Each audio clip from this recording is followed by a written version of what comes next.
Muy buenos días. El día de hoy celebramos el cuerpo y la sangre de Cristo, o comúnmente como se conoce este día, el día de Corpus Christi.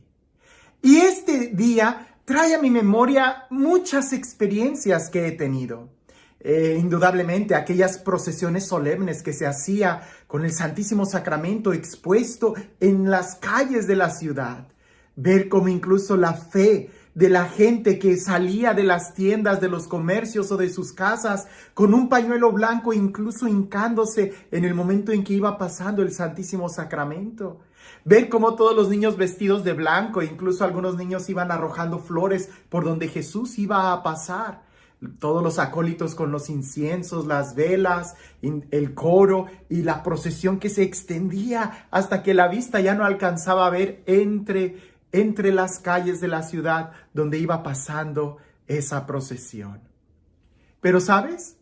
Reflexionar un poco sobre esta fiesta del cuerpo y la sangre de Cristo también me hace recordar algunas experiencias de cuando he estado enseñando en el catecismo, especialmente cuando era adolescente, que me pedían que ayudara a cubrir a algunos maestros en el catecismo, que yo les repetía una y otra vez a los niños, que el pan se convierte en el cuerpo de Jesús, en la carne de Jesús, y el vino se convierte en la sangre de Jesús dentro de la celebración eucarística. Y recuerdo particularmente que en una ocasión yo les decía a los niños, el pan se convierte en, y ellos me respondían, en carne. Y yo les preguntaba, ¿y el vino se convierte en? Y ellos me respondían, en sangre. Claro, ya después yo les explicaba lo que era la transubstanciación y que las apariencias siguen igual, pero lo que cambia es la esencia.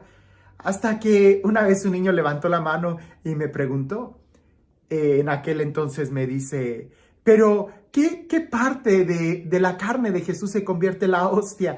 Porque como es muy pequeña, me gustaría saber si es de la mano o del pie o qué parte de la carne se convierte la hostia en Jesús.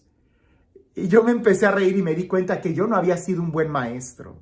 No es que la hostia se convierte en un filete de carne, no va por ahí. Es más bien, se convierte en el cuerpo de Jesús, pero con toda la concepción, pudiéramos decir, hebrea, ¿qué significa esto? Se convierte en la persona de Jesús. Y el vino se convierte en la persona de Jesús. De tal manera que incluso que el que comulga solamente la hostia, comulga en su cuerpo y en su sangre, en toda la persona de Jesús. Para eso habría que admirar y entender y estudiar y repasar y vivir toda la historia de la salvación para poder llegar a entender esta magnitud del amor que Dios nos tiene. Es que muchas veces nosotros queremos hacer a Dios a nuestra imagen, como si fueran los dioses griegos o como si fueran algunas leyendas o cosas por el estilo, que lo vemos allá muy lejano. Y la verdad es de que nuestro Dios es muy cercano a nosotros y nos invita a estar y permanecer en Él. Jesús lo explicó tan claro y puso tanto énfasis en esta realidad que Él se convierte en nuestro alimento. Vayamos un poco al Antiguo Testamento. ¿Recuerdas cuando el pueblo de Israel estaba todavía en Egipto? Cuando eran esclavos y cuando empiezan a pedir la liberación.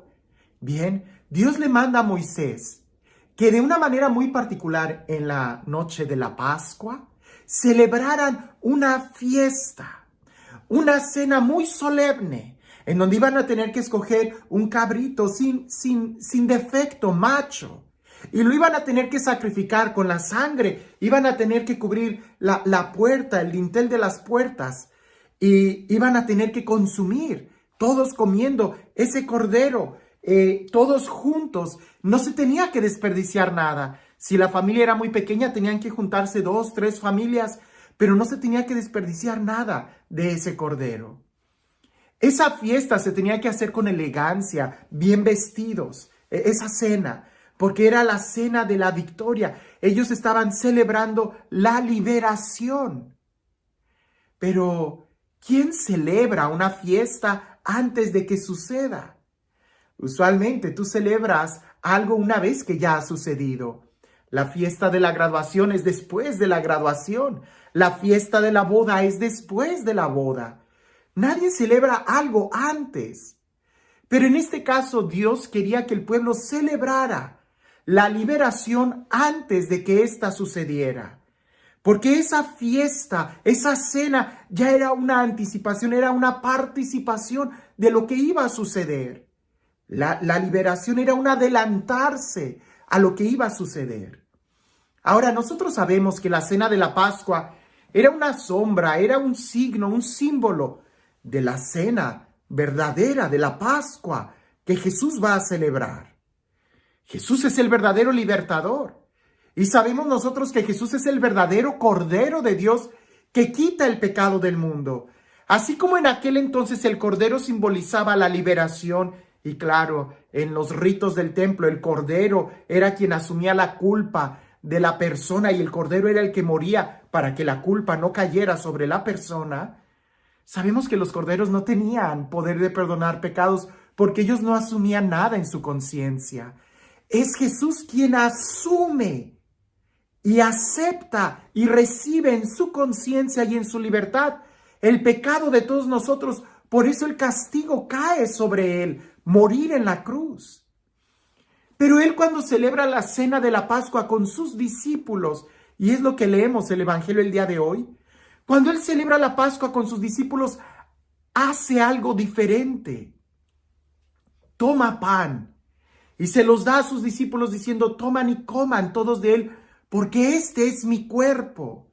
Luego toma una copa de vino, la última en la cena, y se las pasa diciendo: toman y beban todos de él, porque esta es mi sangre, sangre de la nueva y eterna alianza, que será derramada por ustedes. Ahora, esto es muy importante porque así como el Cordero en el Antiguo Testamento se consumía como anticipación de la liberación, en esa cena pascual que Jesús está realizando con sus discípulos, Él les está dando el nuevo Cordero para que lo reciban como anticipación de lo que va a suceder. Cuando Él va a dar su cuerpo, su carne, su sangre en la cruz por toda nuestra liberación. Entonces, lo que Él está instituyendo en esa última cena es una anticipación de lo que Él va a hacer en la cruz, pero con toda una realidad.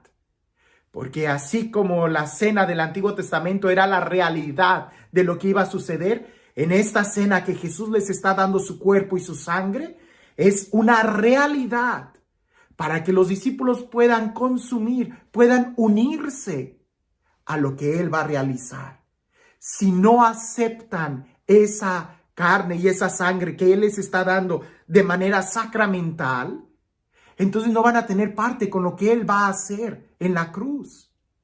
De la misma manera que en el Antiguo Testamento, si había alguna familia que se rehusaba a poner sangre en el dintel de las puertas o que se rehusara a comer el cordero, pues no se iban a salvar. La muerte iba a llegar a su casa. Lo mismo sucede en el Nuevo Testamento con Jesús. Por eso esta forma tan enfática en como Jesús dice: mi carne es verdadera comida y mi sangre es verdadera bebida. No es como el maná en el Antiguo Testamento. Y pudiéramos hablar mucho de todo este significado, pero ¿qué es exactamente comulgar a Jesús? No es solamente pasar en la línea y recibir la hostia y ya me voy. No, es tener la conciencia de todo lo que significa e implica. Es recibirlo a Él. Y al recibirlo a Él, recibo su palabra, su enseñanza, su salvación, su espíritu. Al aceptarlo a Él, estoy aceptando toda su palabra, su enseñanza, su vida y la salvación que me ofrece. No puedo acercarme a comulgar y decir: bueno, esta parte sí creo en Jesús, pero esta otra no. No, cuando tú consumes el cuerpo de Jesús, lo consumes todo a Él, no una parte. Porque aunque tú quisieras fragmentar la hostia y tomar solamente una pequeña parte diciendo: con esto sí comulgo, con lo demás no, Es un error, porque aún en la mínima fracción está el completo. Así que cuando pasamos a comulgar, lo comulgamos a Él de una manera completa, a Él y todo lo que la iglesia nos enseña, porque así lo ha querido Él dejar. A través de sus apóstoles, ellos van a repetir lo mismo que Jesús nos dejó. Ahora, en este sacramento, me gusta mucho una reflexión que hace San Agustín. San Agustín dice que somos lo que comemos. Porque una vez que tú consumes el alimento, este se hace parte de ti. Una vez que tu organismo empieza a digerir y a disolver todos los nutrientes, ya no hay forma de que lo puedan quitar de ti.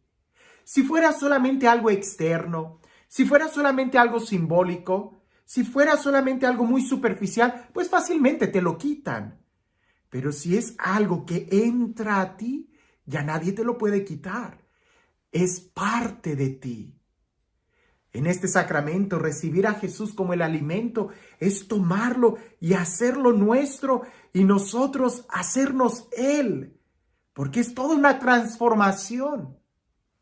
Y así, como en el Antiguo Testamento la cena pascual era una anticipación de la salvación, el día de hoy, cuando Jesús celebró la cena pascual con sus discípulos, hizo de una manera muy clara, sacramental, una anticipación de lo que Él iba a hacer en la cruz, la salvación.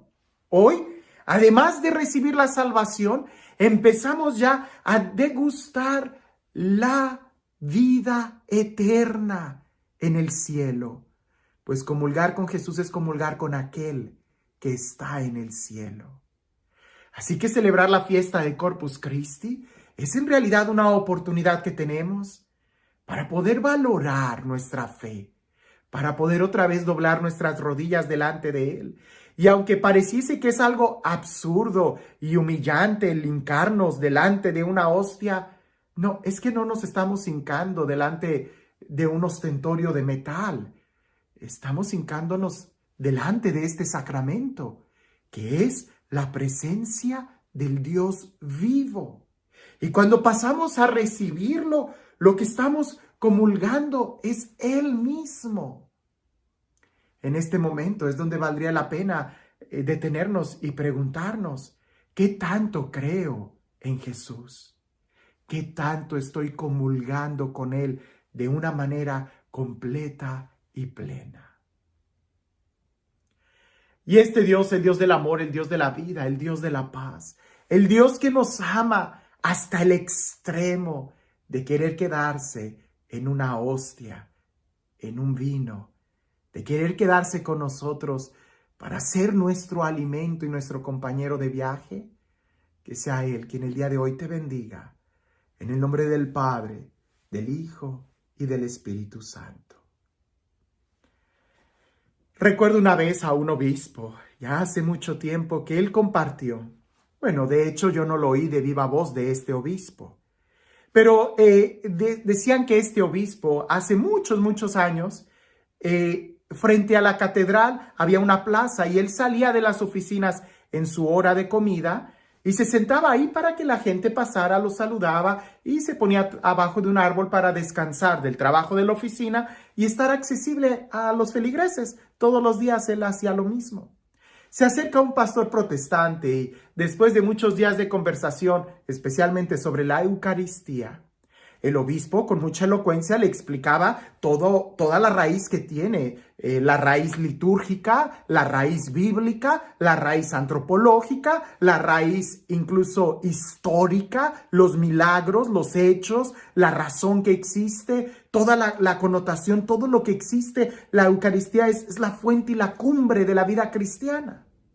Y este pastor protestante en un momento se queda callado y voltea a mirar hacia las puertas de la catedral y en el fondo se podía vislumbrar el sagrario. Y el obispo mirándolo, él dijo que pensó que ya lo había convencido, pues todos los argumentos que tenía ya habían sido disueltos a través de la enseñanza que este obispo le daba a ese pastor protestante. Hasta que el pastor voltea y le dice al obispo, ¿sabe? Casi me convence. Y el obispo le dice, bueno, ¿qué más quieres que te explique? Y el pastor le contesta, explíqueme esto. ¿Por qué? Si ustedes los católicos creen realmente que Jesús está presente en el sagrario, con toda la convicción con la que usted me ha hablado, ¿por qué entonces la iglesia está vacía? Si yo supiera que Jesús está ahí y no tuviera la menor duda, le dedicaría por lo menos 1 o 2 o 3 horas al día estar delante de Él, que estar delante de la televisión. ¿Por qué si ustedes dicen que creen que Jesús está ahí, la iglesia está vacía? El obispo no supo qué contestarle. El día de hoy esa pregunta resuena en mi corazón. Si yo realmente creo que Jesús está en la Eucaristía, seguramente muchos de nosotros vamos a decir, sí, sí lo creo. Ok, no me lo digas con las palabras.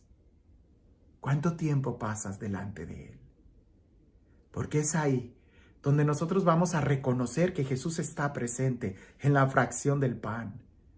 Y también es ahí donde nosotros vamos a ver todo el amor que Él nos tiene. No se trata solamente de conocerlo intelectualmente, sino de tener la experiencia de vida de que Él realmente está presente en este sacramento para estar más cerca de nosotros y ser nuestro alimento. Haz la prueba y verás qué bueno es el Señor.